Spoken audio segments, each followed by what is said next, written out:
Facebook, TikTok, YouTube অর্থাৎ social media খুললেই সর্বত্র একটি বার্তা ঘুরে ফিরে আসছে।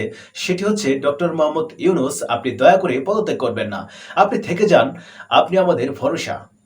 এই বার্তা কেবল এক শ্রেণীর মানুষের নয়, এটি বাংলাদেশের শ্রমজীবী, চাকরিজীবী, শিক্ষার্থী, উদ্যোক্তা, এমনকি অভিজাত শ্রেণীর মানুষের কণ্ঠেও শোনা যাচ্ছে। একজন নোবেলজয়ী, একজন সফল সমাজ সংস্কারক, একজন নিরহংকার শিক্ষাসুলভ নেতৃত্বের প্রতীক হয়ে উঠেছেন ডক্টর ইউনূস। তাকে ঘিরে এখন আর কেবল বিতর্ক নয়, বরং উঠে এসেছে এক গভীর আরতি।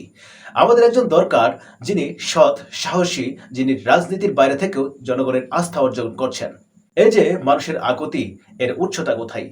এটা কেবল ইউনূসকে ভালোবাসার প্রশ্ন নয়, এটা আমাদের দেশপ্রেমের বহিঃপ্রকাশ।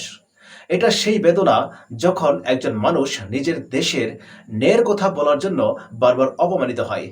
এটা সেই হতাশা যেখানে হাজার হাজার মেধাবী তরুণ চাকরি পাচ্ছে না, অথচ দেশে নেতৃত্ব সংকট প্রকট।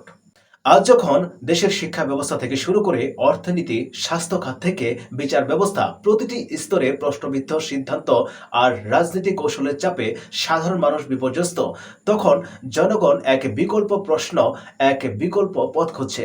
আর সেই বিকল্প হিসেবেই উঠে এসেছে ডক্টর ইউনূসের নাম। এদিকে সাধারণ মানুষ বলছে, আমরা তো আর তেমন কিছু বুঝি না, কিন্তু বুঝি কে আমাদের পক্ষে কথা বলে আর আমাদের চোখে চোখ রেখে সত্য বলে।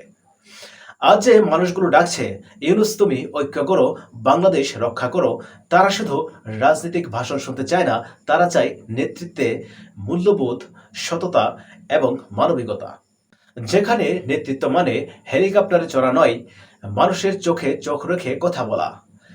যেখানে উন্নয়ন মানে শুধু রাস্তাঘাট নয়, মানুষের মন জয়ের ক্ষমতা রাখা।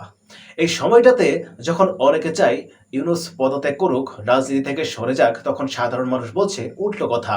কারণ তারা জানে একজন ইউনূস সরে গেলে হয়তো একজন ইউনূস আসবে না, কিন্তু একজন সত্যবাদী মানুষ হারালে শুধু মানুষ নয়, একটি জাতি তার চেতনা হারায়। তাই আমাদের ধরে রাখতে হবে, এই আন্দোলন কেবল ইউনূসকে ঘিরে নয়, এটা এক নীরব বিপ্লব, সততার পক্ষে, মূল্যবোধের পক্ষে এবং শিক্ষিত নেতৃত্বের পক্ষে।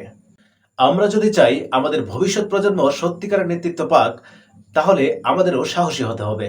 ভুলকে ভুল বলা, সৎকে সৎ বলা এবং যিনি যোগ্য তার পাশে দাঁড়ানো। আপনি যদি মনে করেন এই বার্তা দেশের মানুষের জানা উচিত, তাহলে এই ভিডিওটি শেয়ার করুন, ছড়িয়ে দিন আপনার বন্ধুদের মাঝে। আর এমন আরও সত্য এবং বিশ্লেষণধর্মী এবং শিক্ষামূলক ভিডিও পেতে চোখ রাখুন আমাদের পেজ এবং চ্যানেলে। আমরা ভিন্ন কিছু কথা বলি না, আমরা শুধু বলি যেখানে মানুষ জাগে সেখানে ইতিহাস গড়ে।